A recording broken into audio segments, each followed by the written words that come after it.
Hello to each and every one of you. Welcome back to MOG Economics YouTube channel. My name is Godwin, of course.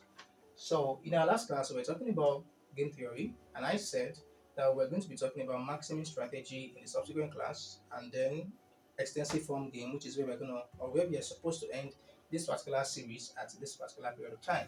So, what's a Maximin strategy? This is a strategy that maximizes the minimum payoff of a player, right? So, let me give an example. Let's say you have 100,000 naira, and a friend comes to you and says that there is a particular investment. It's a high risk investment, but you know everybody's doing it and everybody's getting money. Okay, so if you can invest in this stuff for a year, if you can invest 100,000 naira in this stuff for a year, your money is might likely become 1.5 million naira. Right. So that's like, ooh, amazing. And people have been doing, people are cashing out, people are getting a lot of money. Even I have done it, I did it last year, and so on and so forth. Okay, nice, that's tantalizing. Okay, but you then ask your friend, what's the downside of this investment? And the friend says, well, if things go bad, but things don't really go bad, things don't get to go bad, but if things go bad, the friend is trying to like downplay the risk. If things go bad, you might lose the entire 100,000 naira. So that's the worst thing that can happen. You might something if things go bad, but things are not. We are not expecting things to go bad, right? But life happens. So if things go bad, that means you might lose the entire 100,000 naira. So now you are in between the payoff of zero. That's if you lose the entire 100,000 naira if things go bad, or getting a 1.5 million naira at the end of the year, at the end of 12 months, or maybe 6 months, or whatever, if things go well. Okay, so that's if you decide to follow your friend's advice. Now, the other thing is that you might just decide to, keep your money in the bank. Okay, so if you keep your money in the bank, let's say at that particular period of time, the bank is there's okay. No, don't let me even say bank. You can buy treasury bills. I think that's kind of a good investment. So you can buy treasury bills of your government, okay, of your country, right? So, but the return on your treasury bills for 100,000 naira for 1 year is going to be 150,000 naira. Now, you know that your money in treasury bills cannot go to waste. It's not possible because you will always have government. Okay, so the government has to pay you, whether times are good or times are bad, the government has to pay you. So the thing is that don't let me even say 150,000, let's say maybe 200,000, or let's say 300,000, yes. So let's say 300,000. So you invest 100,000 in treasury bills, and then you are going to get 300,000. Okay, which is definite. It's going to happen, except you die, or maybe something, you know, I don't know, but 300,000 is kind of certain you're going to get this at the end of the year, okay, because your investment is something that belongs to the government. But this other, so you are torn in between two investments. Okay, this one you are certain you can bank on it. Okay, that at the end of this year, I'm gonna get 300,000 naira for my 100,000 naira investment. This other one, at the end of the year, I can get 1.5 million naira, but it is not certain at all. It's risky, right? It's risky. I can get a 1.5 million naira, and the thing is, I can actually lose the whole money. I can lose the 100,000 naira. So what should I do? What should I do? Normally speaking, going for the 1.5 million naira is kind of a good strategy. Okay, let me put my money here. But if you're skeptical and if you're my kind of person where you kind of like to have control over some of the things that happen to you, especially things revolving around your finances. In fact, I would like to just go for the treasury bills, the one that is certain, right? So in this case, the thing is, it's not as if you are losing on both ends, like technical sense of it, but you are ditching 1.5 million naira, although not sure, for 300,000 naira. So in this case, you are not going for the highest payoff possible, which is for you to like invest in cryptocurrencies and get a 1.5 million naira. So what you are doing is you are trying to take what is guaranteed, you are trying to take what is sure, although the payoff is not as high as 1.5 million naira, but this is sure, right? So what we say you are doing in that case that you are employing the maximum strategy. You are trying to maximize that small payoff that you're going to get. So it's a small payoff, 300,000 naira compared to 1.5 million. It's small, but you're trying to maximize it, right? So you are banking on what is certain. You are banking on what is guaranteed. Guaranteed. Okay, so that is what maximum strategy is talking about. You trying to maximize, the small thing that you're going to get, right? You trying to maximize it. So that's not about that. Now we have an example. There are two Nigerian firms that make shoes.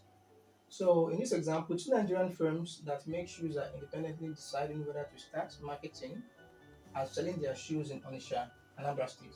They have to decide whether to stay out or enter Onisha market. So here, what are the questions? What is the Nash equilibrium if Peter wears prefer the Maximin strategy? And B, is the Nash equilibrium different without the Maximin strategy? Okay, so we have two companies, Peter Wears and Obi Shoes. So their strategies are either to stay out or to enter. Okay, so what we do is we find the basic, the Nash equilibrium, the normal way that we find it. So here I'm not going to write down these strategies, dominance or whatever. Okay, let's look at the dominant strategies now.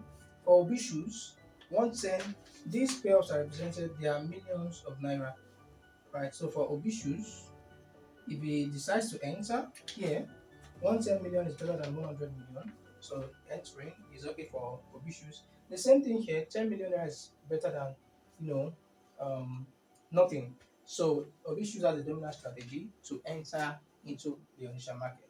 How about Peter Wears? So you have if Peter Wears stays out and if he enters. So 90 is better than 0. So entering is better than staying out in this place. But when you come down, staying out is better than entering. So here, neither of the strategies for Peter Wears is dominating the other one. Okay, so it's only Obishus that has a dominant strategy. And of course, Obishus is going to play by his dominant strategies if it's rational. If the company, not he now, if the company is not rational, Obishus will play by its dominant strategy. And that would be for it to enter. So immediately Obishus enter, because Obishus is definitely going to enter. We are trying to get our Nash equilibrium now. Immediately Obishus chooses to enter, what should Peter West do? So if Obishus has chosen to enter, right, which is this place. So Peter West, what should he do? He should choose, he's going to choose between 100 and 90. So he's going to choose 100. So this is where the Nash equilibrium is going to be. Alright, Obishus has already chosen to enter. Now what we, so which means that the payoff is, there's a possibility of having the Nash equilibrium either here or here. Do you understand? So now that's Obishus, so let me put it this way. So if Obi shoes decides to enter, he can either get 110 or get 90. But then what will Peter West do? Peter West has to choose either between 100 and 90, so he chooses here. Right. So if Obi shoes enters, Peter West should stay out. So the Nash equilibrium is going to be 110 million for Obi shoes and 100 million for Peter West. Alright, so that's a normal Nash equilibrium. But what if, no, there are cases where you you like I explained earlier, where you are not sure of what is going to happen. So what if Obishus takes an illogical decision? Because here Peter West is already estimating that um Obishus is going to, how do I put it? Is going to enter the market. All right. So because of it, it is staying now. It's already staying now. So it's not preparing to enter the market at all. So what if Obishus makes an illogical decision and stays out? And maybe at the last minute just decides to stay out. Whereas Peter West has already made up its mind to stay out. So there, Obishus will be making 100 million naira in profit, which is not that bad. When you compare it with 110 million. So they are only, the difference is 10 million. But if you look at Peter West will be losing the whole 100 million and will be going with nothing, right? So now, to edge against this radical or irrational decision of Obishus, Peter West might decide to choose what is guaranteed. All right, a guaranteed outcome, and a guaranteed outcome is for Peter West to enter. If Peter West enters and Obishus stays out, Peter West gets a 90 million naira in profit. If Peter West enters and Obishus also decides to enter, Peter West is going to get 90 million naira in profit. So 90 million is guaranteed. So regardless of what this guy is going to do, 90 million naira is guaranteed. So um, Peter West might decide to choose to enter. So if Peter West chooses to enter, that means it is following his maximum strategy. All right. So 90 million is not as good as 100 million if he stays out. So that's where the minimum comes in. Okay, the 90 million naira here is not as good as 100 million, but 100 million is not certain, right? So let me just maximize that small thing that I might possibly get. So let me just maximize it. It's just something like a guy who broke up with you know a girlfriend, right? So the girlfriend is now an ex-girlfriend in a way that is bitter, so bitter that they don't want to see each other again.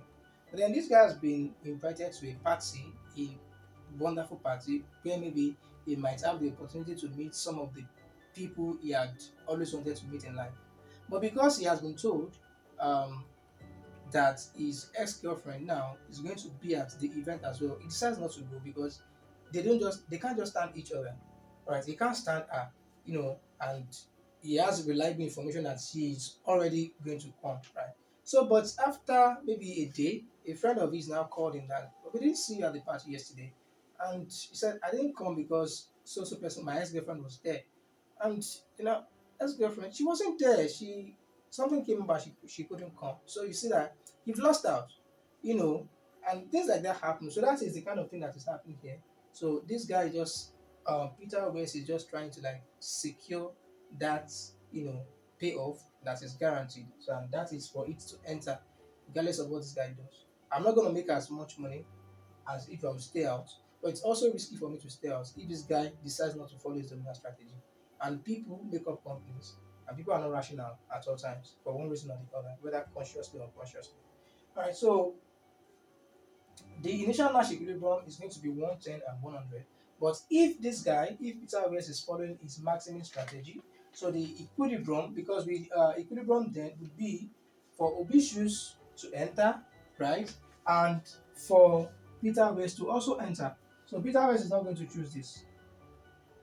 So he's choosing. So he's kind of assuming his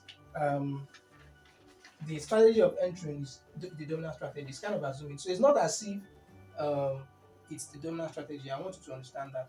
But it's kind of that's the line of action he wants to take. Right? That he thinks it's best for it. So he chooses to enter. Now the Nash equilibrium is going to be here instead of here. So where Obishus enters and gets only 10 million because Peter West has also decided to enter. Alright, so that's what the Nash equilibrium is going to be. Okay, so the question I was saying that is the Nash equilibrium different? Of course it is different. So the initial Nash equilibrium is for Obitius to enter and Peter West to stay out. But then with the maximum strategy, the equilibrium now is for Obi West to enter and Peter West to also enter. All right. So that's about that. So I think there is a little assignment. If you don't understand it, just leave your comment in the comment section, or if you are still operating at School of Economics, you can just there should be a link in the description of this video where you can reach out to us, ask your questions, submit your assignment, it will be evaluated and you'll be told what to that's what the assignment do. Alright, so the assignment is on the board. What happens if both firms employ the maximum strategy? So here it was only Peter West that used his maximum strategy.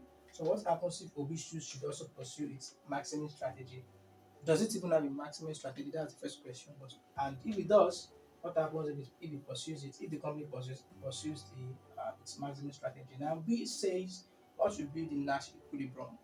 Okay, what should be the Nash equilibrium? So that's that. So we have one class to go for this particular series. See you there. Bye.